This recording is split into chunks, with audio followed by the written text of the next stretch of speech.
These people had one thing in common. They knew they had it in themselves. They knew they could be something beyond where they were. They were willing to put their time, their energies to better themselves.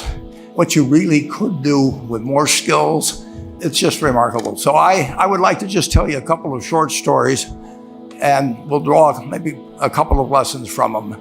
I would like to tell you of two women that each sold a business to Berkshire Hathaway, to me actually, for many, many, many millions of dollars. Both of them started with $2,500. By a coincidence, it was the exact same amount. It was everything they had in the world. And one of them was a woman who landed in Seattle in 1917, couldn't speak a word of English, had a tag around her neck. The tag said, Fort Dodge, Iowa. The Red Cross got her to Fort Dodge, where she was reunited with her husband who had come to the country a couple of years earlier. And she lived in Fort Dodge for 2 years. And as she put it, she felt like a dummy. She couldn't pick up the language. She couldn't learn a word. And so she and her husband decided to move to Omaha. So they came to Omaha in 1919. And there she found a small colony of Russian Jews, so she started feeling more at home.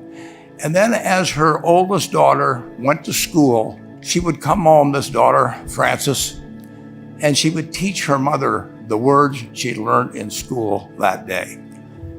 And this woman, Rose Blumpkin, spent 20 years saving money, bringing first her siblings over, her mother and father, $50 at a time. She sold used clothing to do it.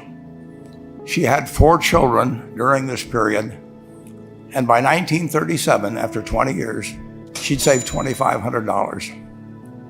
She went to Chicago and she bought what she could of furniture. Her dream had always been to open a furniture store. And this woman who had never gone to school one day in her life, with $2,500, but with the same spirit that the people in this room had about having a dream and working to accomplish that dream, she built a business which she sold to me in 1983 for $60 million approximately, and which did $1.5 billion worth of business last year. The 4th generation is working in that business. This woman, Rose Blumpkin, she worked for me until she was 103. And then she retired and she died the next year, which is a lesson to all of Berkshire's managers that premature retirement, you can't tell what's going to happen.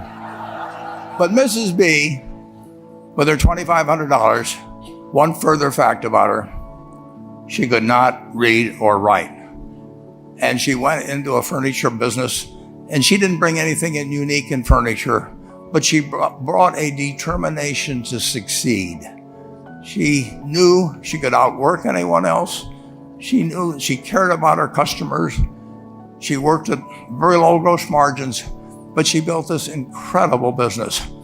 I'm looking at 2,200 people here who I admire. I'm cheering for you, and I can tell you the best is yet to come. Thank you.